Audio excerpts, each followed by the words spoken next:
স্বাগত NY71 সংবাদের সাথে আছি আমি শামিমা দোলা।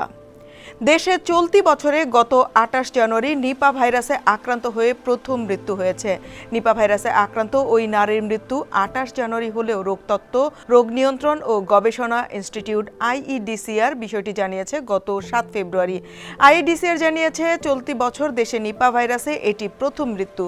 জানা গেছে মারা যাওয়া ওই নারীর বয়স ৪০ থেকে ৫০ বছরের মধ্যে হবে। ২১ জানুয়ারি থেকে তার শরীরে তীব্র জ্বর, মাথা ব্যথা এবং শ্বাসকষ্টের মতো প্রাথমিক উপসর্গ দেখা দেয়। হাসপাতালে চিকিৎসাধীন অবস্থার অবনতি হলে তার কিছু নমুনা ল্যাবরেটরিতে পাঠানো হলে নিপা ভাইরাস শনাক্ত হয়। পরদিন তিনি মারা যান। নওগাঁ সিভিল সার্জন আমিনুল ইসলাম জানান, আক্রান্ত ওই নারীর সাম্প্রতিক কোনো ভ্রমণের ইতিহাস ছিল না, তবে অসুস্থ হওয়ার আগে কাঁচা খেজুরের রস পান করেছিলেন। শীতকালে বাদুর খেজুরের রস সংগ্রহের হাড়ি থেকে রস খাওয়ার চেষ্টা করলে তাদের লালা বা মলমূত্র থেকে ভাইরাসে মিশে যায়। সেই কাঁচা রস মানুষ পান করে নিপা ভাইরাসে আক্রান্ত হয়। ২০০১ সালে দেশে প্রথম নিপা ভাইরাসে আক্রান্ত রোগী শনাক্ত হওয়ার পর থেকে এ পর্যন্ত ২৪৯ জন নিপা ভাইরাসে মারা গেছেন। এখন এ পর্যন্তই। NY71 এর সাথেই থাকবেন।